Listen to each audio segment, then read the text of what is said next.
सालों पहले की बात है। काशी नगरी में रामदास नाम का एक मोची रहता था। वह काफी नेक दिल इंसान था, हर किसी की मदद के लिए हरदम तैयार। उसके पास कोई भी मदद मांगने के लिए आए तो उसे उदास होकर नहीं लौटना पड़ता था।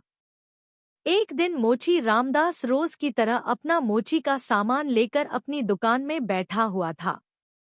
उसके पास एक ब्राह्मण आया और अपना जूता सिलने के लिए दिया। जूता सीलते हुए रामदास ने ब्राह्मण से पूछा, आप कहाँ से आए हैं? ब्राह्मण देव ने जवाब दिया, मैं कावेरी तट से यहाँ गंगा माँ के दर्शन करने और नहाने आया हूँ। एकदम से मोची रामदास ने पूछा, क्यों, आज कावेरी नदी में पानी खत्म हो गया है क्या? ब्राह्मण यह बात सुनकर हैरान हो गया। उसने रामदास से कहा, तुम गंगा तट पर रहते हो और ऐसी बात कर रहे हो। क्या तुम्हें गंगा माँ का महत्व नहीं पता? क्या तुम कभी वहां स्नान और दर्शन के लिए नहीं गए?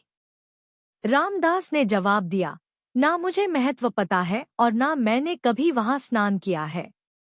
रामदास आगे कुछ बोलता कि उससे पहले ही ब्राह्मण देव ने कहना शुरू कर दिया, गंगा तट पर रहकर ना गंगा की शक्ति का पता है और ना कुछ और।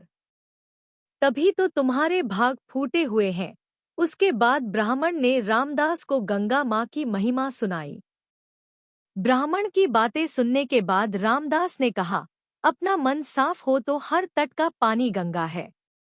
इतना कहने के बाद रामदास ने जल्दी से जूता सिला और ब्राह्मण से कहा, आपका जूता ठीक हो गया है।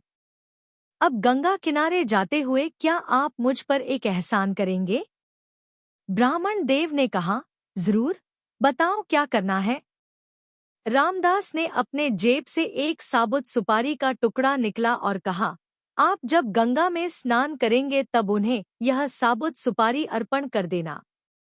ब्राह्मण देव ने रामदास के हाथ से वह सुपारी ली और गंगा के किनारे जाने लगे।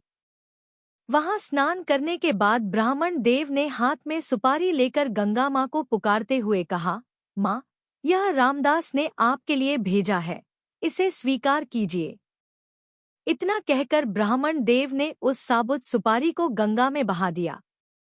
थोड़ी ही देर में गंगा में एक हाथ बहते हुए आया और ब्राह्मण के पास रुक गया। उस हाथ में एक सोने का एक कंगन था। उसी समय एक आवाज आई, मेरी तरफ से यह कंगन रामदास को दे देना। गंगा माँ की तरफ से रामदास के लिए सोने का कंगन आता देख ब्राह्मण हैरान हो गया। दंग ब्राह्मण ने कंगन को हाथ में उठा लिया। कंगन हाथ में लेते ही ब्राह्मण के मन में लालच आ गया। उसने सोचा कि मैं यह कंगन रामदास को नहीं दूंगा। आखिर रामदास को पता ही कैसे चलेगा कि माँ गंगा ने उसे कंगन देने के लिए कहा है। इस सोच के साथ ब्राह्मण आगे बढ़ने लगा। कुछ दूर जाते ही उसके मन में हुआ कि अगर मैंने यह कंगन बेचा तो पूछताछ होगी और मुझ पर चोरी का इल्जाम लग सकता है। मैं सीधे यह कंगन राजा को देता हूँ, वो खुश हो जाएंगे और इनाम भी देंगे। इसी सोच के साथ ब्राह्मण सीधे राजमहल पहुंच गया। वहां पहुंचते ही राजा को प्रणाम करके उस ब्राह्मण ने उन्हें कंगन भेंट कर दिया। उस कंगन की चमक से राजा और वहां मौजूद दूसरे लोग दंग रह गए। राजा ने कहा, ब्राह्मण देव, यह कंगन देखकर तो लग रहा है मानो यह स्वर्गलोक का है। राजा ने वह कंगन अपनी पत्नी को दे दिया। पत्नी ने जैसे ही कंगन पहना वह खुश हो गई। तभी राजा ने ब्राह्मण से कहा, यह एक कंगन है, मुझे इसका दूसरा जोड़ा भी चाहिए। रानी दोनों हाथों में यह कंगन पहनेंगी तभी उनकी शोभा और बढ़ेगी। यह सुनते ही ब्राह्मण के पसीने छूट गए। राजा ने तुरंत पूछा, क्या हुआ, आप परेशान क्यों हो गए? यह कंगन चोरी का तो नहीं है ना?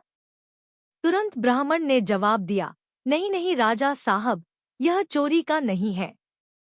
तब राजा बोले, ठीक है, आप आज शाम तक दूसरा कंगन लाकर मुझे दे दो, तभी मैं मानूंगा कि यह चोरी का नहीं है। जी राजा साहब कहते हुए घबराया हुआ ब्राह्मण राजा के दरबार से निकल गया। राजा ने अपने कुछ सिपाही ब्राह्मण के पीछे लगा दिए ताकि उन्हें कंगन का सच पता चल सके। राजमहल से निकालकर ब्राह्मण सीधा रामदास के पास गया।